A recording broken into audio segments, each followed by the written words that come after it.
말씀 함께 보도록 하겠습니다. 야고보서 2장 6절에서부터 13절 말씀입니다. 교독하겠습니다. 너희는 도리어 가난한 자를 업신여겼도다. 부자는 너희를 억압하며 법정으로 끌고 가지 아니하느냐. 그들은 너희에게 대하여 일컫는 바 그 아름다운 이름을 비방하지 아니하느냐. 너희가 만일 성경에 기록된 대로 내 이웃 사랑하기를 내 몸과 같이 사랑하라 하신 최고의 법을 지키면 잘하는 것이거니와, 만일 너희가 사람을 차별하여 대하면 죄를 짓는 것이니 율법이 너희를 범법자로 정죄하리라. 누구든지 온 율법을 지키다가 그 하나를 범하면 모두 범한 자가 되나니, 간음하지 말라 하시니가 또한 살인하지 말라 하셨은즉 내가 비록 간음하지 아니하여도 살인하면 율법을 범한 자가 되느니라. 너희는 자유의 율법대로 심판받을 자처럼 말도 하고 행하기도 하라. 긍휼을 행하지 아니하는 자에게는 긍휼 없는 심판이 있으리라. 긍휼은 심판을 이기고 자랑하느니라. 아멘. 우리 옆에 성도님들과 함께 인사 나누십시다. 사랑합니다. 사랑합니다. 사랑합니다. 여러분 사랑하지 않아 좀 사랑합니다라고 합시다. 사랑합니다. 2011년 드라마 중에 최고의 사랑이라는 드라마가 있었습니다. 최고의 사랑. 차승표 씨와 차승표가 아니고 차승원. 차승원 씨와 차인표와 차승원이 섞였네요. 차승원 씨와 공효진 씨가 주연을 맡은 드라마였습니다. 그냥 최고의 배우인 독고진 차승원 씨가 이미 몰락해버린 비호감 연예인인 공효진 씨를 이렇게 짝사랑하는 드라마였어요. 그러니까 최고의 탑스타가 어떻게 비호감 연예인을 사랑할 수 있는가? 자신은 사랑하기를 싫어하는데 계속 마음이 그 여인에게 가는 거예요. 그래서 짝사랑을 하다가 결국에는 사랑이 이루어지고, 사랑이라는 것이 머릿속으로 하는 것이 아니고 이 마음이 끌어당겨서 사랑하게 되더라. 나는 이 내용의 드라마였습니다. 그냥 사랑이라는 것은 신분을 뛰어넘기도 하고요. 또 내 머리로서는 아니지만 내 마음이 가는 곳이 바로 사랑이다라는 것이죠. 오늘 하나님께서는 초대교회 안에 야고보 사도를 통하여서 사랑이 무엇인가? 너희가 예수님의 희생적인 사랑을 알지만 그 사랑이 공동체 안에서는 행하여지지 않고 있다라고 말씀하시면서 사랑에 관하여서 교회 안에서 어떻게 행하여야 되는지를 말씀해 주고 계십니다. 그 말씀이 우리가 지난주부터 읽어왔던 말씀이고, 또 오늘 6절에서부터 13절에 선포하고 계시는 말씀이기도 합니다. 특별히 6절과 7절을 먼저 보시면 성경은 이렇게 말씀하십니다. 너희는 도리어 가난한 자를 업신여겼도다. 부자는 너희를 억압하며 법정으로 끌고 가지 아니하느냐. 그들은 너희에게 대하여 일컫는 바 그 아름다운 이름을 비방하지 아니하느냐. 6절을 보시면 도리어 가난한 자를 업신여겼도다. 너희는 그냥 회당에 금가락지를 끼고 오는 부자들을 좋은 자리에 주었던 사람들을 가리켜서 하나님께서는 너희는 도리어 가난한 자를 업신여겼다라고 말씀합니다. 이때 도리어라는 말씀은 너희가 이미 예수님의 가르침을 알고 예수님께서 이웃을 사랑하며 가난한 자와 고아와 객과 과부를 사랑해야 한다라고 했는데 그 말씀을 지키지 아니하였다.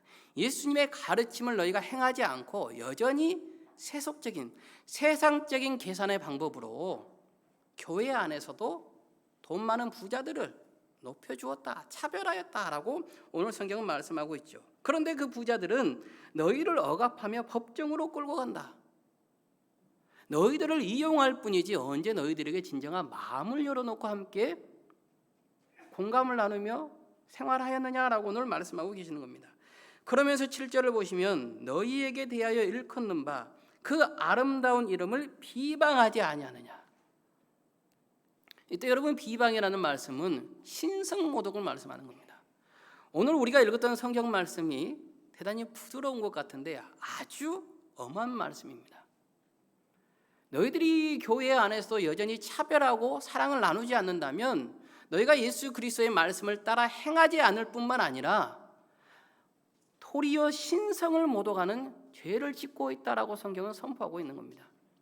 여러분 우리가 예수님의 이름을 더럽히는 일이 없죠.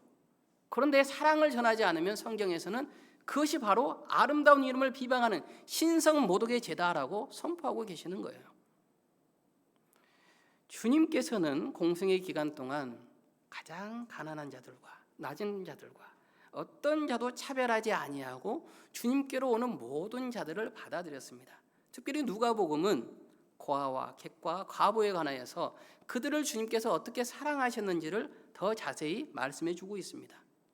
그런데 교회 안에서도 이런 가난한 자들, 소외된 자들 돌보지 아니하고 나와 뜻이 맞는 사람들, 좀 부자인 사람들, 권력을 가지고 있는 사람들만 높인다면 너희들이 어떻게 예수님을 따라 살아가는 사람들이라고, 기독교인이라고 할 수 있겠느냐라고 오늘 말씀하고 계시는 것이죠. 그리고 8절에서부터 보시면 성경은 이렇게 말씀하고 있습니다. 8절에서부터 9절을 보시면 너희가 만일 성경에 기록된 대로 내 이웃 사랑하기를 내 몸과 같이 하라 하신 최고의 법을 지키면 잘하는 것이거니와 만일 너희가 사람을 차별하여 대하면 죄를 짓는 것이니 율법이 너희를 범법자로 정죄하리라. 사람을 차별하여 대하면 죄를 짓는 것이다. 그래서 율법이 너희를 범법자로 정죄할 것이다. 사랑이 최고의 법임을 말씀해 주고 있습니다. 그래서 오늘 주제를 보시면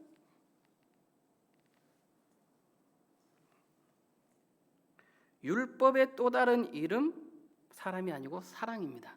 율법의 또 다른 이름 사랑이에요. 사랑. 율법의 또 다른 이름은 사랑이라는 거예요. 최고의 법은 사랑이다라고 오늘 성경은 말씀해 주고 계시는 것이죠. 제가 이 교회에서 상처받고 나간 사람들을 이렇게 상담하는 경우가 대단히 많았던 적이 있습니다. 그들과 이야기를 하면 대부분 하는 말들이 교회에서 사랑을 부르짖는데 사랑이 없더라는 거예요. 그래서 사랑이 없는 교회 안에서 상처받고 나왔습니다. 그래서 1시간, 때로는 2시간, 3시간도 이렇게 상담을 합니다. 그리고 이야기하고 난 후에 제가 꼭 말미에 이렇게 물어봐요. 그러면 성도님은 그 사랑을 위해서 무엇을 했는가요? 아무런 말도 하지 않습니다. 우리 마음속에 무엇이냐면 나는 사랑받아야 되는 존재야라는 것이 있어요.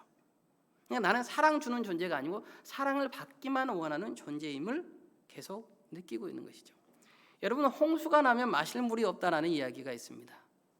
홍수가 나면 물이 많이 넘쳐나지만 그곳에 마실 물이 없는 거예요.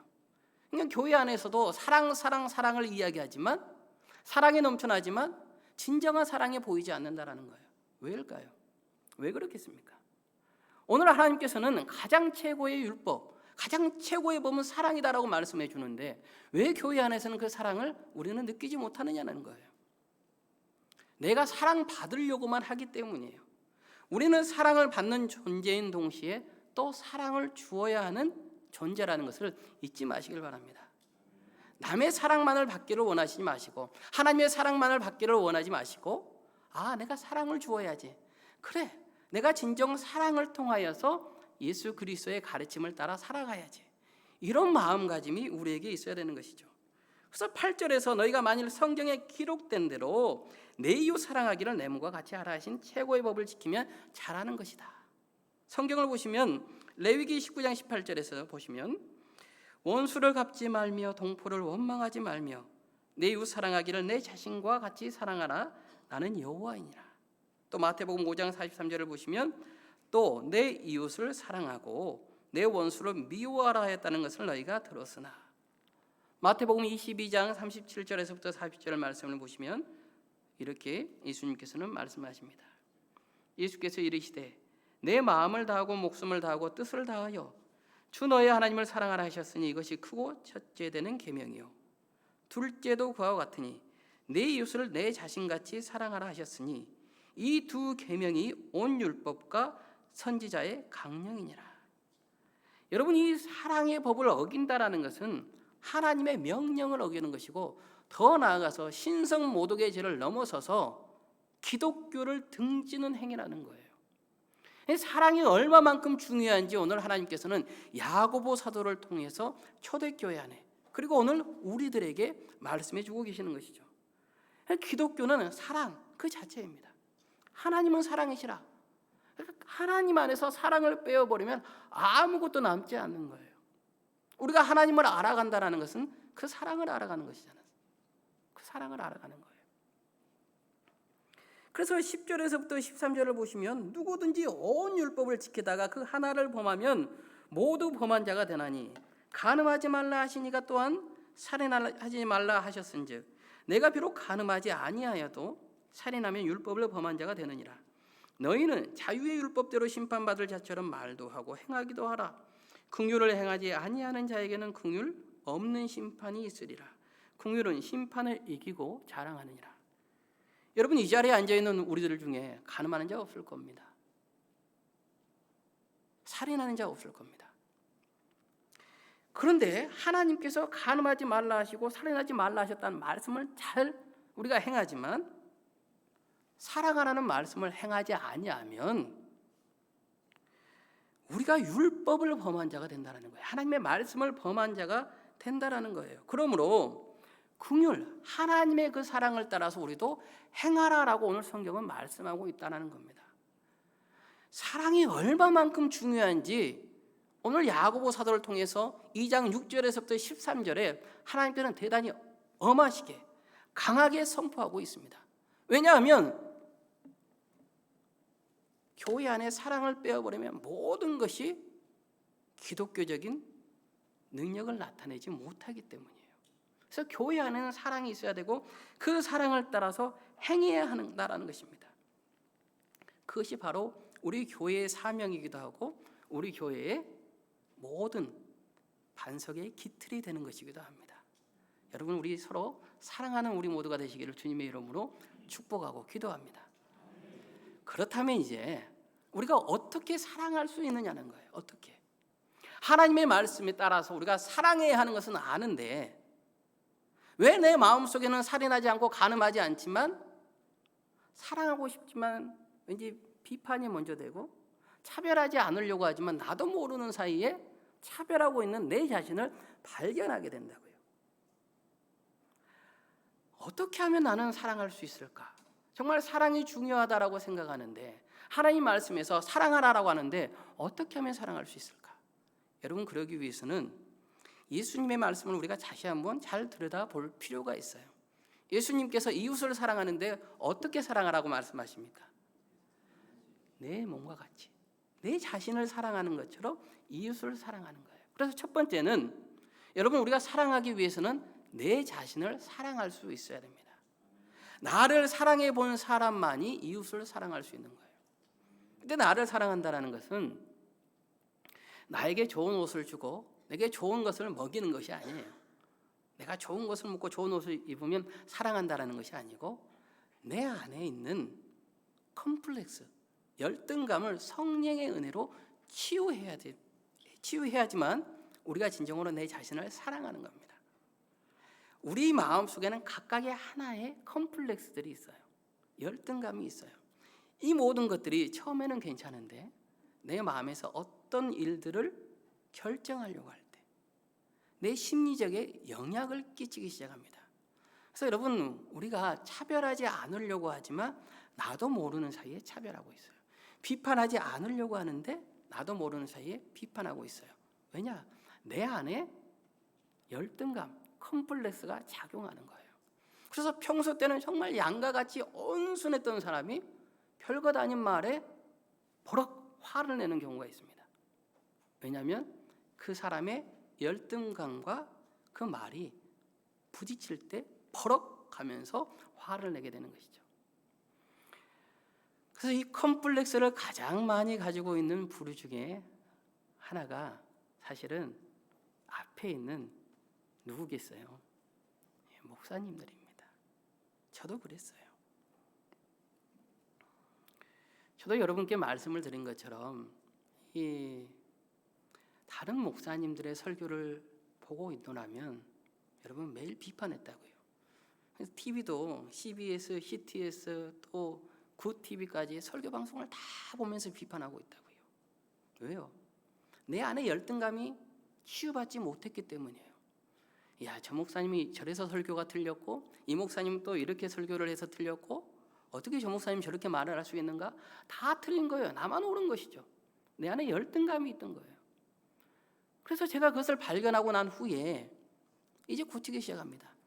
하나님께서는 99개의 단점이 아니라 하나의 장점을 사용하기 때문에 그러면 저 목사님을 사용하시는 장점이 무엇인가? 하나하나 보기 시작하는 거예요. 그 장점을 내 눈에 담기 시작하고요. 노력하기 시작하고요. 또 그 장점을 내가 입을 열어서 주님 앞에 기도합니다. 주님, 그 장점을 저에게도 허락하여 주옵소서. 그 은혜를 저에게 주십시오. 여러분, 장점을 보기 시작하니까, 장점을 말하기 시작하니까 내 안의 열등감들도 치유받기 시작하는 거예요. 나도 하나님께서 은혜 주시면 99개의 단점이 있지만 하나의 장점으로 하나님께서 나를 사용하시겠다. 하나님께서 나를 이끌어 가시겠다. 그래서 여러분, 장점을 바라보십시오. 장점을 먼저 바라보시고 상대를 바라볼 때 단점을 말하는 것이 아니고 장점을 말하십시오. 그러다 보면 내 안의 열등감들도 성령의 은혜로 인해서 치유받기 시작하는 거예요. 주님, 내가 상대방의 좋은 것을 보게 하십시오. 내가 상대방의 좋은 장점을 보고 그 장점을 내 눈에 담게 하시고 상대방의 좋은 것을 주님 앞에 내어놓으면서 그 좋은 것을 나도 갖게 하옵소서. 눈으로 담고 하나님께 기도를 드림으로 인하여서 내 안에 작은 것들이 상처가 치유받는 거예요. 그래, 하나님이 함께 하시겠지. 하나님께서 인도하시겠지. 우리가 잘 아는 벤자민 프랭클린, 여러분 데일 카네기 인간관계론이라는 그 책을 여러분 직장 다니시는 분들은 많이들 보셨을 텐데, 그 글을 보면 데일 카네기에서 뭐라고 이야기하냐면 이 프랭클린이 절대 남의 단점을 보지 않고 남에 대해서 비판하지 않았다라고 말합니다. 도리어 그 사람의 장점을 말했다라는 거예요.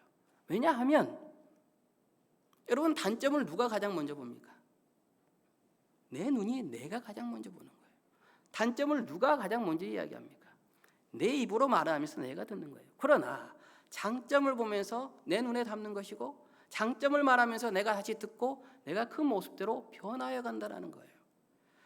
내 자신을 사랑한다는 것은 바로 이것입니다. 내가 성령의 은혜로 치유를 받는 것이고 내가 상대방의 좋은 것을 끊임없이 담으려고 노력할 때 그것들이 내 안의 것을 치유하는 것이지, 남을 비판하고 차별하고 사랑이 아닌 세상의 계산적인 방법으로 나아간다면 여전히 내 안에는 채워지지 않는 궁핍함으로 하나님의 그 사랑을 멀리하게 된다는 것입니다.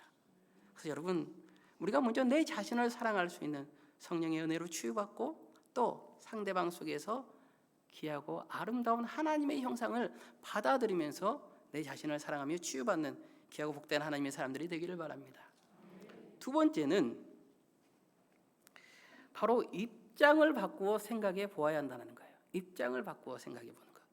제 중학교 때 그 아주 히트를 쳤던 노래가 하나 있는데 김건모 씨의 핑계였습니다. 내게 그런 핑계 대지 마, 입장 바꿔 생각을 해봐. 지금 네가 나라면 웃을 수 있니? 핑계. 입장을 바꿔 생각하는 역지사지의 상황이 있어야 되는 거예요. 그냥 앞에서 말씀드린 것처럼 열등감이 여러분 앞에 나올 때 왜 별거 아닌데 상대방이, 옆에 성도님이 왜 저리 화를 내시지? 그 안에 열등감이 나오잖아요. 그러면 그때 입장을 바꾸어 생각해 보는 거예요. 나는 아무렇지 않게, 나는 그렇게 개의치 않고 별 의미 없이 한 한마디가, 행동이 상대방에게는 아픔으로 다가올 수 있거든요. 그래서 입장을 바꾸어 생각해 보는 거예요. 내가 그 상황이었다면 어떻게 했을까?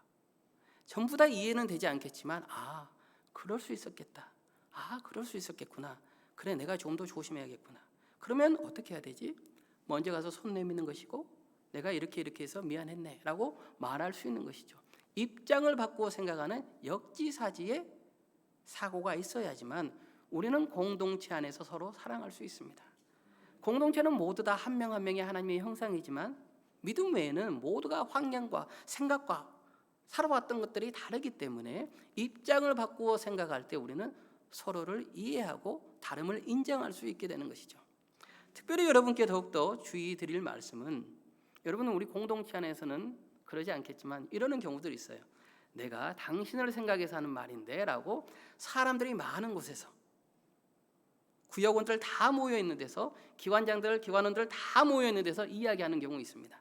여러분 그거 삼가하십시오. 절대적으로 삼가해야 됩니다.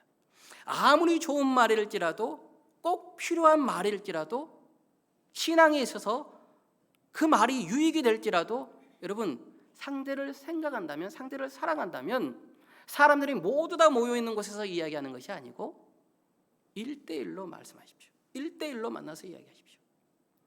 맛있는 밥을 사주든지 아니면 맛있는 차를 함께 마시면서 신앙적으로 이것은 잘못된 것 같아.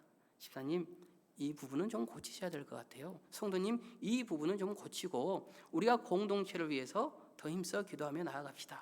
이렇게 이야기해야지.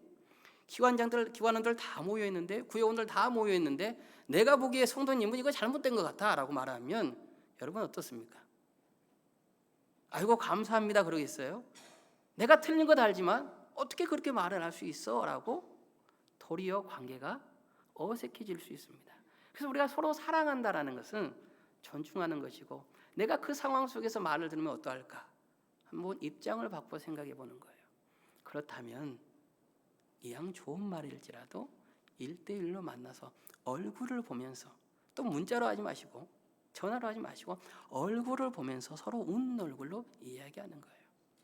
그래서 사랑한다라는 것은 입장을 바꾸어서 생각해 보는 것입니다.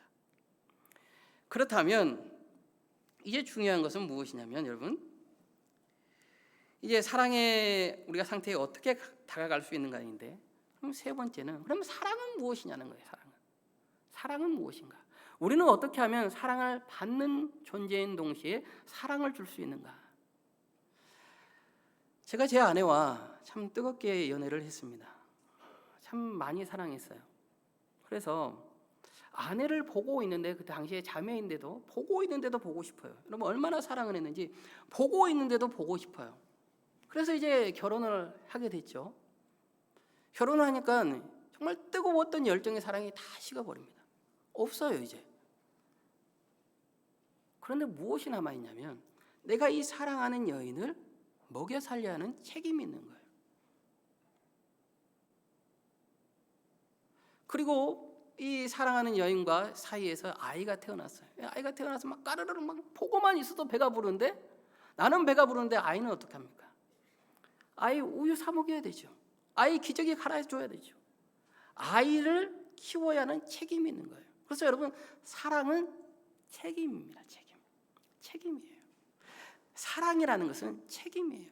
그래서 하나님께서 오늘 말씀을 통하여서 우리에게 말씀하시는 것은, 최고의 법은 사랑인데 너희가 그 책임을 다하고 있느냐?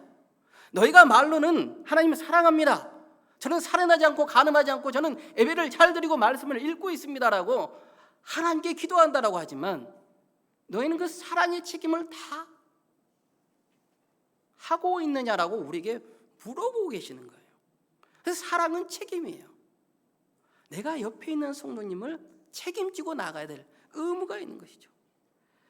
그래서 우리가 복음을 통해 주시는 그 하나님의 은사를 가지고 한 명 한 명 사랑하고 그 책임을 완수하고 나갈 때 공동체 안에서도 서로가 사랑할 수 있고, 사랑이 물결치고 사랑으로 충만해질 수 있다는 것이죠. 그래서 여러분, 우리의 삶은 사랑의 삶이고 책임의 삶이라는 것을 잊지 마시길 바랍니다. 그래서 사랑은 여러분 차별하지 않습니다. 사랑은 비판하지 않아요. 사랑은 원망하지 않고 책임지는 것입니다. 책임지는 거예요. 내가 사랑하기 때문에 책임지는 것이죠. 너가 나의 사랑을 몰라줄지라도 나는 하나님께 받은 그 사랑이 있으므로 내가 이 책임의 의무를 다 하겠다. 율법의 또 다른 이름 사랑이라는 것은 그 책임을 다하고 나갈 때 진정으로 그리스도 예수 안에서 능력이 나타나는 것입니다. 사랑은 책임이라는 거예요. 네 번째, 그렇다면 사랑은 무엇인가? 사랑은 아끼는 것이에요. 아끼는 것이 사랑이에요. 제가 아내와 결혼할 때 이런 말을 했어요. 우리 남자 성도님들도 아마 이런 말씀 했을 겁니다. 내가 당신 평생 손에 뭐 안 묻히게 합니까? 물 안 묻히게 해준다 그랬어요. 저는 실제로 이 약속을 거짓 10년 동안 지켰습니다. 지켰어요. 어떻게 지켰느냐? 아내가 하루는 설거지를 해달라는 거예요. 그리고 제가 그날로 바로 식기세척기를 구입해 줬습니다. 아주 패기 있었죠. 지금 그런 패기를 부렸다가는 집에서 쫓겨날 텐데, 그때는 뭘 믿고 그런 패기를 부렸는지 모르겠어요. 식기세척기를 딱 사주고 아내가 설거지를 해달라고 말을 할 때마다 식기세척기 돌려 당당하게 이야기했어요. 그런데 우리나라의 그 식습관을 보면 식기세척기로 안 되는 것들이 많이 있어요. 그래서 제가 어제 말씀을 다시 준비하면서 아내 손을 봤더니 아내 손에 습진이 있어요. 습진이 있어요. 저의 손에도 습진이 있어요, 여러분. 그렇게 아내의 손만 그렇게 생각하지 마십시오. 우리가 아무리 아끼고 사랑한다고 해도 여러분 그렇게 달고 습진이 생기고 몸에 상처들이 난다고요. 우리는 보통 아낀다라고 할 때 어떤 세속적인 생각을 많이 합니다. 그러니까 물질을 아낀다, 전기를 아낀다. 그러니까 세속적인 계산에 물질적인 것들만 생각할 때가 많은데 정말 우리가 사랑한다면 아껴야 할 것은 사람이에요. 사람을 아낄 수 있어야 돼요. 옆에 있는 여러분 한 분 한 분을 우리가 서로 아낄 수 있어야 돼요. 사람은 함부로 대할 수 있는 존재가 아니기 때문입니다.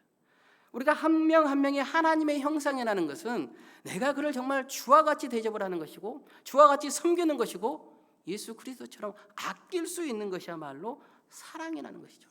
그래서 사랑은 아끼는 것이라는 거예요. 우리는 사람을 함부로 너무 대하게 됩니다. 오늘 여러분 계단을 올라오시다가 혹시라도 쓰레기를 보았다면 어떻게 하셨겠습니까? 누군가가 줍겠지. 누가 청소했지? 이런 것이 아니고 바로 내 눈에 보이면 내가 먼저 줍는 거예요.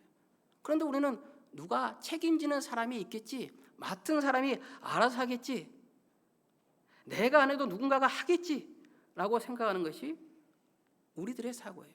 사람을 함부로 대한다고요. 나도 알지 못하는 사이에 그 사람을 함부로 대해요. 사랑하지 않는 것이죠. 우리가 사람을 생각한다면, 아낀다면 집사님 이 부분은 제가 할게요. 좀 쉬세요. 제가 할 수 있어요. 그런데 우리들은 어렵고 힘든 일이 있으면 눈치를 보면서 내가 아닌 누군가가 하겠지. 구역에서, 기관에서, 교회 안에서 우리는 서로 사랑한다라고 말을 하지만 그렇게 한다고요. 그런데 나들이 가고 어떤 즐거운 이 오락에 참여한다 그러면 어떻게 합니까? 꽃단장 다 하고 나온다고요. 그게 우리들의 모습이에요. 이 일은 젊은 사람들이 하겠지. 이 일은 경험 많은 사람이 하겠지. 아니요. 바로 내가 해야 될 일입니다. 우리 눈에 보인다면 내가 해야 될 일들이 바로 내 눈에 보이는 거예요. 왜냐하면 사랑은 아끼는 것이기 때문이에요. 여러분 우리 서로의 성도님들, 옆에 성도님들 얼굴 한번 바라보십시다. 옆에 성도님들 보세요. 여러분 아껴야 할 얼굴들입니다. 아껴야 될 사람들이에요. 함부로 대할 사람들은 한 명도 없다고요. 한번 우리 이야기해 볼까요? 내가 아껴줄게. 내가 아껴줄게. 아껴줄게. 아껴주세요. 금요일 날 저희 큰아이가 이제 방학을 맞이해서 내려왔어요. 목요일 밤에 내려왔던가요? 그러는데 아내가 음식을 딱 준비하면서 그러는 거예요. 첫째한테 너 그렇게 누워있지 말고 빨리 반찬 날라라는 거예요. 그래서 제가 아내에게 이제 내려와서 좀 쉬는데 왜 그런가? 내가 나를게. 아껴주는 거죠. 아껴주는 거예요. 사랑하니까. 여러분들 자녀들을 어떻게 기릅니까? 옥이야 금이야. 아껴주는 것이죠. 왜? 사랑하니까. 여러분 옆에 보았던 성도님들을 바로 여러분이 아껴주셔야 돼요. 그것이 사랑이라는 거예요. 그래서 공동체 안에 여러분 먼저 내 자신이 성령의 은혜로서 치유받고 우리가 서로의 관계 속에서 역지사지의 마음으로 한번 서보는 것이고 그리고 내가 사랑의 책임을 가져가고 아낀다면 공동체 안에 남는 것은 사랑밖에 없을 줄로 믿습니다. 그래서 하나님께서는 로마서 13장 8절을 통해서 10절까지 이렇게 말씀하십니다. 피차 사랑의 빛 외에는 아무에게든지 아무 빛도 지지 말라. 남을 사랑하는 자는 율법을 다 이루었느니라. 간음하지 말라, 살인하지 말라, 도둑질하지 말라, 탐내지 말라 한 것과 그 외에 다른 계명이 있을지라도 내 이웃을 내 자신과 같이 사랑하라 하신 그 말씀 가운데 다 들었느니라. 사랑은 이웃에게 악을 행하지 아니하나니 그러므로 사랑은 율법의 완성이니라. 여러분 사랑이 전부다라는 거예요. 하나님의 복음 안에서 사랑을 빼어버리면 우리는 구원받지 못합니다. 사랑을 빼어버렸다면 예수님께서는 우리를 위해 십자가에 달려 돌아가시지 않습니다. 왜냐하면 긍휼이 없는 것은, 사랑이 없는 것은 하나님의 모습이 아니기 때문이에요. 우리가 오늘 이 자리에 나와서 하나님께 예배드리고 매일매일 죄를 짓지만 그럼에도 불구하고 하나님께서 우리의 기도에 응답해 주시는 이유는 하나님은 사랑이시기 때문이에요. 우리가 하나님을 따라 살아간다는 것은 결국 그 사랑을 행하고 나아가는 겁니다. 하나님, 저는 사랑을 잘 알아요. 하나님, 저는 말씀을 잘 알아요. 하나님, 저는 기도를 많이 해요. 그런 우리들에게 오늘 물어보는 겁니다. 너는 사랑의 책임을 잘하고 있니? 너는 정말 옆에 성도님을 잘 아끼고 있니? 너는 내 자신을 그리스도의 은혜로서, 성령의 은혜로서 치유받았니? 한 번이라도 남의 입장에서 상대를 생각해 보았니? 여러분, 우리 교회는 지금까지 사랑을 잘 실천해 왔습니다. 이제 앞으로 하나님께서 오늘 주신 그 말씀을 따라 더욱더 잘 실천해 감을 통하여서 이 지역을 사랑으로 물들이고 더 나아가서 이 지역을 넘어서서 우리 여수가, 우리 대한민국이 사랑으로 덮어질 수 있도록 더욱더 기도하고 실천하고 나가는 우리 모두가 되시기를 주님의 이름으로 축복하고 기도합니다. 서로 사랑하면서 서로의 자랑거리가 되고 비판하고 차별하는 것이 아니라 하나님의 사랑으로서, 하나님의 그 은혜로서 함께 되고, 그 은혜를 통하여서 여러분의 심령도, 여러분의 영적인 성장도 사랑으로 채워지면서 온전히 하나님의 그 사랑을 바라는 복된 삶을 살아가시기를 주님의 이름으로 축원하겠습니다. 우리 시간 함께 찬양할 텐데요. 우리 함께 일어나 찬양할 텐데요.